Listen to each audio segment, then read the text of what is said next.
Jeremy Marou from Busby Marou. Welcome to Australian Musician. Thank you. Thanks for having me. Last night you kicked off the Behind The Barricades tour with Kasey Chambers. How was it? It was great, mate. It's obviously, we're reminiscing. It was a tour that was 2.5, nearly 3 years in planning. We had to cancel it 2 times because of obvious reasons, and just to get on the stage in front of people, it felt a bit weird. We've done a few festivals here and there, but to be back on tour, it was somewhat surreal. We asked that none of our labels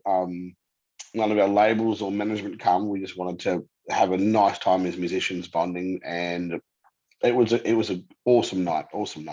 Yeah. And what's the format? Do you just play your own stuff, or do you get together with Kasey at some point? Yeah, so we'll do a 45-minute set. Then there's practically no changeover. Then Kasey walks on and does a 45-minute set, and then we play for another half an hour, 45 together. So we're doing our songs, her songs, and we do a nice acoustic set where it's just Tom, I, and Kasey on stage. We do 3 songs like that. So it's very collaborative. Let's get that right. There's a lot of collaboration involved. Yeah. Do you remember the first time you met Kasey Chambers? Yes. It was in Rock. She came to Rocky for one of the Beef Week events that they have in Rocky, and we had just recorded on the Tim and Neil Finn's "He Will Have His Way," and it was very early in our career. And we recorded "Better Be Home Soon." And Kasey recorded the same song 2 years before on the album. So we were standing side stage and watching, because we'd performed a couple of bands before, and she said, "Hey, we're on the same album," and that was the first time we met. Never, we got on like a house on fire, and she's such an amazing human being, and from there it was just a great friendship. Yeah, I believe you're good fishing buddies too. Who catches the biggest fish? But we haven't done too much fishing together. We've done some crabbing. Actually, no, you're right. We have done some fishing together, but it's never been. We never have long enough. Nash, Kasey's brother's a mad fisherman as well, so I've done some fishing with him. And every time Kasey passes through Rocky, we're always in the tinny and cruising up the river, trying to catch some mud crabs, looking at crocodiles, and if we're lucky enough, get a barramundi. Yeah. What's easier, changing the lure or changing guitar strings? I'll tell you what, I'm better at changing lures because I lose them all the time. Speaking of guitar strings and guitars, you both use Takamini guitars on stage. What is it about the Takaminis that you like? I just love the guitars, the sound, and the way they play. I've always had before Tom and I ever started playing, I had this just beautiful Takamine guitar, and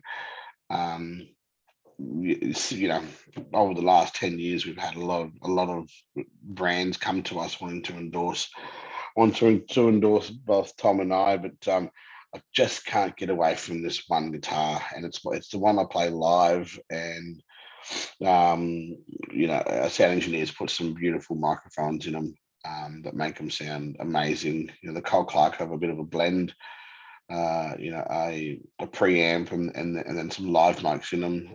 So I've kind of stolen that idea and put it in the Takamine, and it sounds, the live sound I get out of it, it's just amazing. And I like my Takamine specifically because they make a nice thin neck.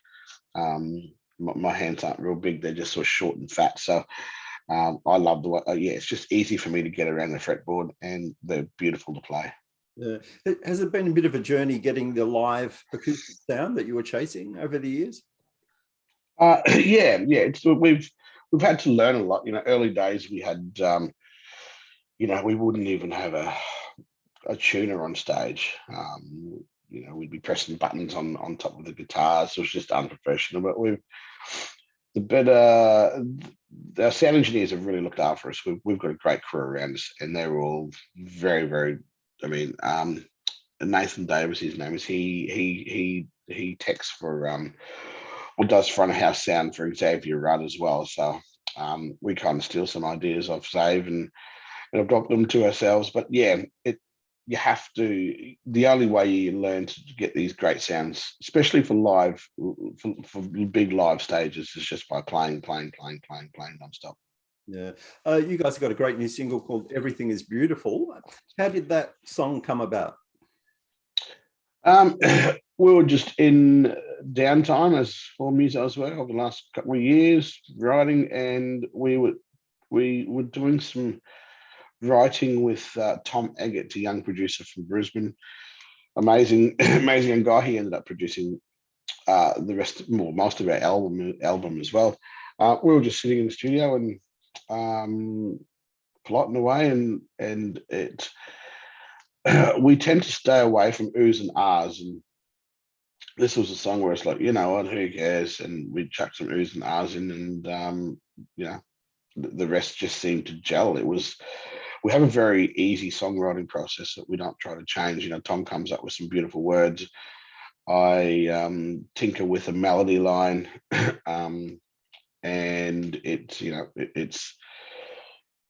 it seems easy, and I'll touch wood saying that because, you know, people can get writer's block and just not come up with ideas for great periods of time. But every time Tom and I sit down, whether it's just Tom and I ourselves or with somebody else, it's just been an easy process. So this song was like that. It was an easy process, and we love the way it's turned out. Yeah. Is it going down well live? But it's so fun to play live. We've played it a few times at a couple of big festivals, and we played it last night. And it's just it relates to people. The song's about positivity. We're a bit worried about releasing a song called "Everything Is Beautiful" at a time where everything may not be beautiful, you know. But things are returning to normal, and we think it's now appropriate. And no, yeah, it is definitely the best song in the set. Yeah.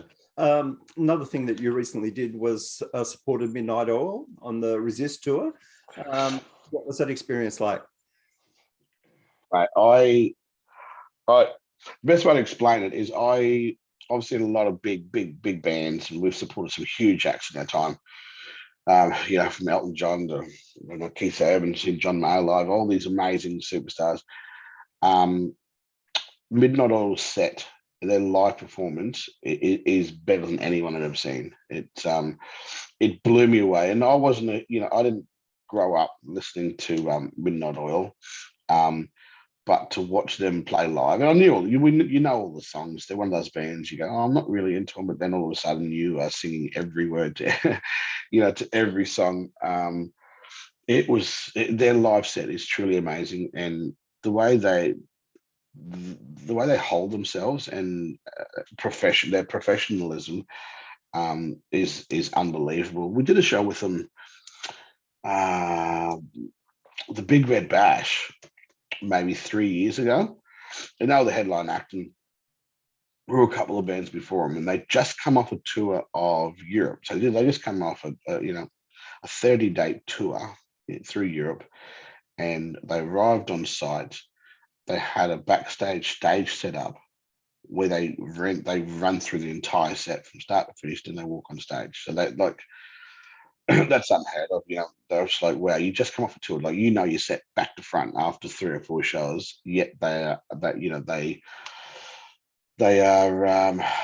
what's the word?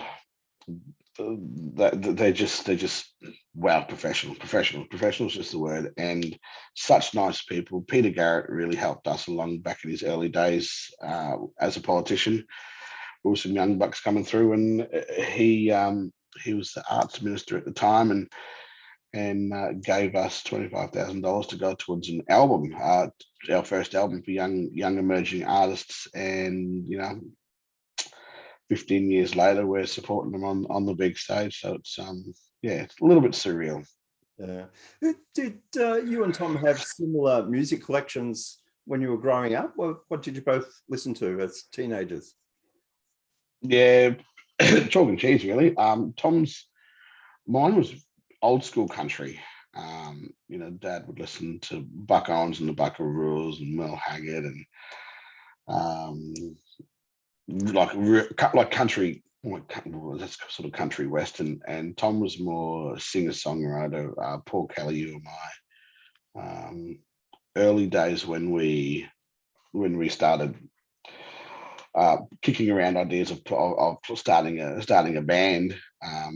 I was adamant, well, we've got to be a country band, country where it's at, country. And Tom's like, no, we need to be more singer-songwriter alternate.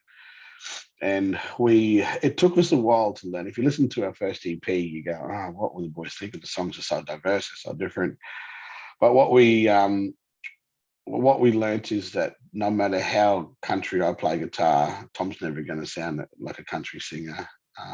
And you know, we're one of those bands now that we can go and headline a CMC event and then play at Blues Fest the next day, and then go and play at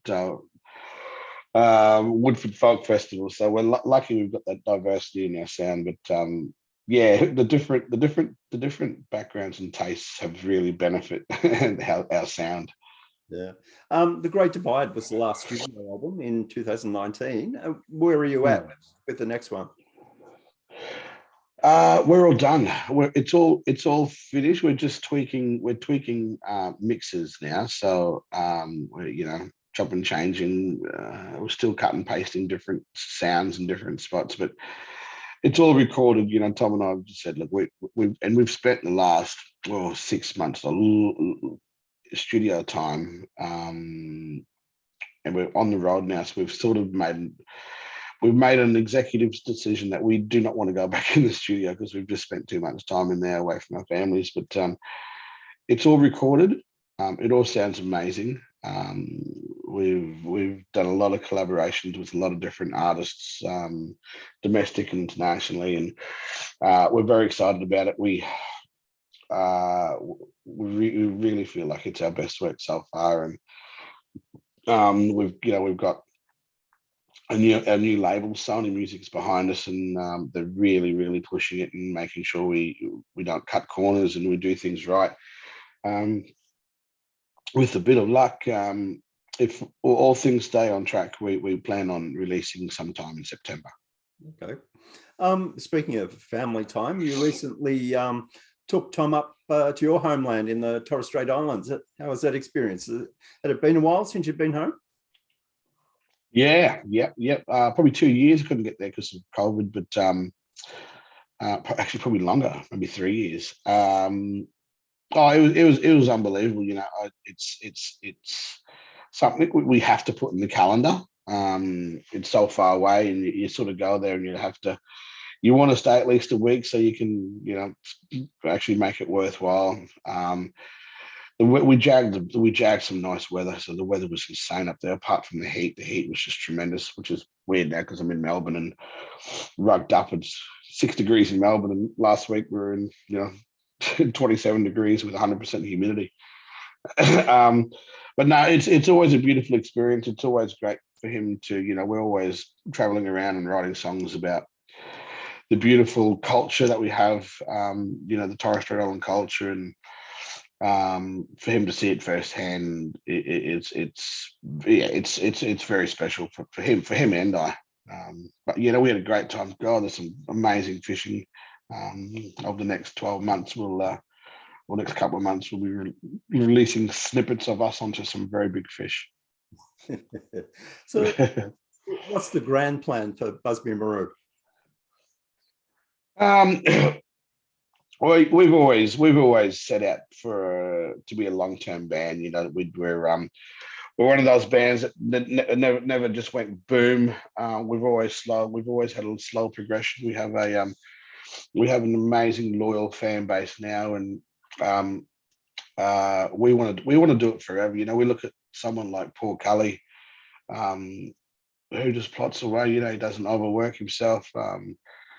He can do a tour when he wants to. He can go and headline a huge festival when he wants to. We'd love to get to that stage. The music, we'll always make music, regardless of whether we do it professionally or not. We'll always make music.